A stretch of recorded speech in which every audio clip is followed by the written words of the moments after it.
Students, मैं पूनम राय।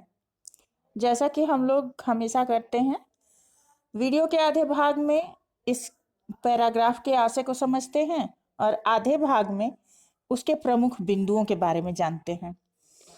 आज हम लोग बाजार दर्शन इस चैप्टर के अगले भाग को पढ़ते हैं। पिछले वीडियो में हमने पढ़ा था कि लेखक के मित्र बाजार से आए और लेखक ने उनसे बाजार का हालचाल पूछा।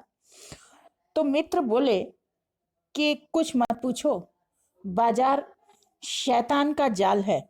ऐसा सजा सजा कर माल रखते हैं कि जो बेहया ही होगा जो नहीं फंसेगा उसमें। सॉरी।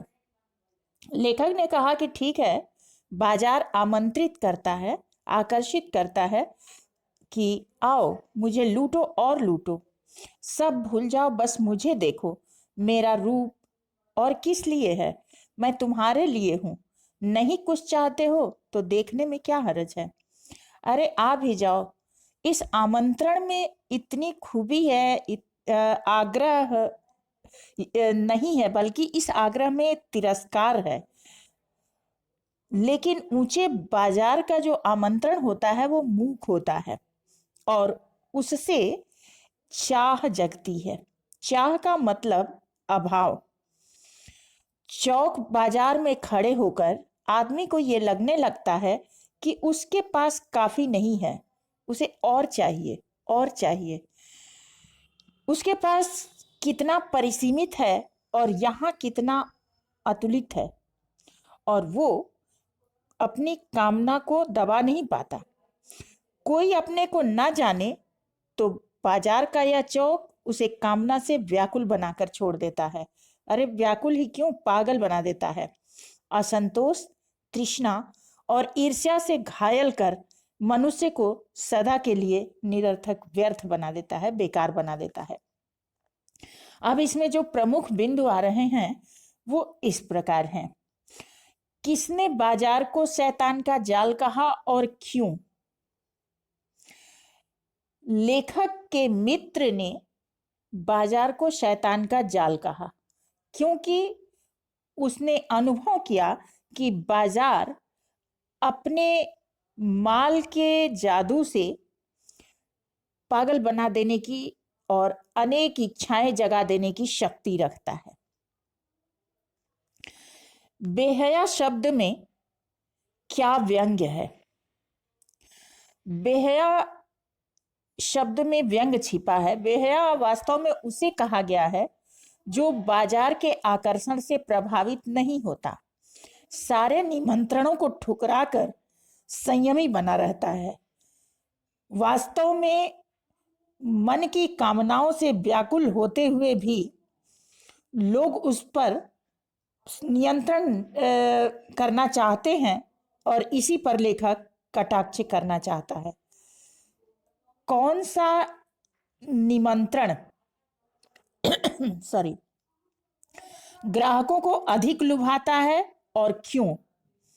मूक निमंत्रण ग्राहकों को अधिक लुभाता है क्योंकि इसके आमंत्रण में तृष्णा और प्यास छिपी होती है। बाजार का चौक किनको कामना से विकल बनाता है? बाजार का चौक उन लोगों को कामना से विकल बनाता है जो स्वयं को नहीं जानते तथा अपनी चाहत को नहीं जानते। उन्हें क्या चाहिए इसका निर्णय भी नहीं कर पाते और उनकी कामनाएं आवश्यकता से अधिक बढ़ती जाती हैं। बाजार का आकर्षण मनुष्य को असंतोष, तृष्णा और ईर्ष्या से किस प्रकार घायल कर देता है? बाजार का आकर्षण मनुष्य के अंदर एक प्रकार का असंतोष उभार देता है कि उसके पास इतनी चीजें क्यों नहीं है। उसे ऐसा लगने लगता है कि वह इन चीजों को पाने का अधिकारी है लेकिन उसके पास नहीं है।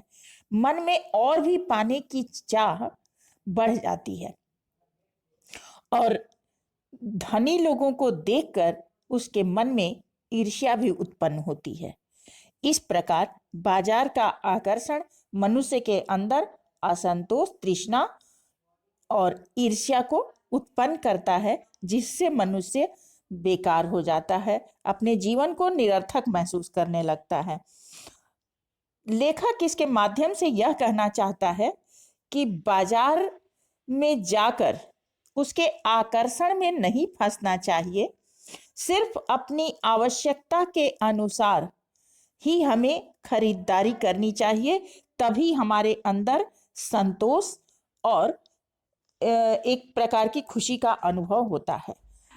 तो आज के लिए इतना ही काफी। नेक्स्ट वीडियो में अगले पैराग्राफ के साथ मिलते हैं। तब तक के लिए धन्यवाद।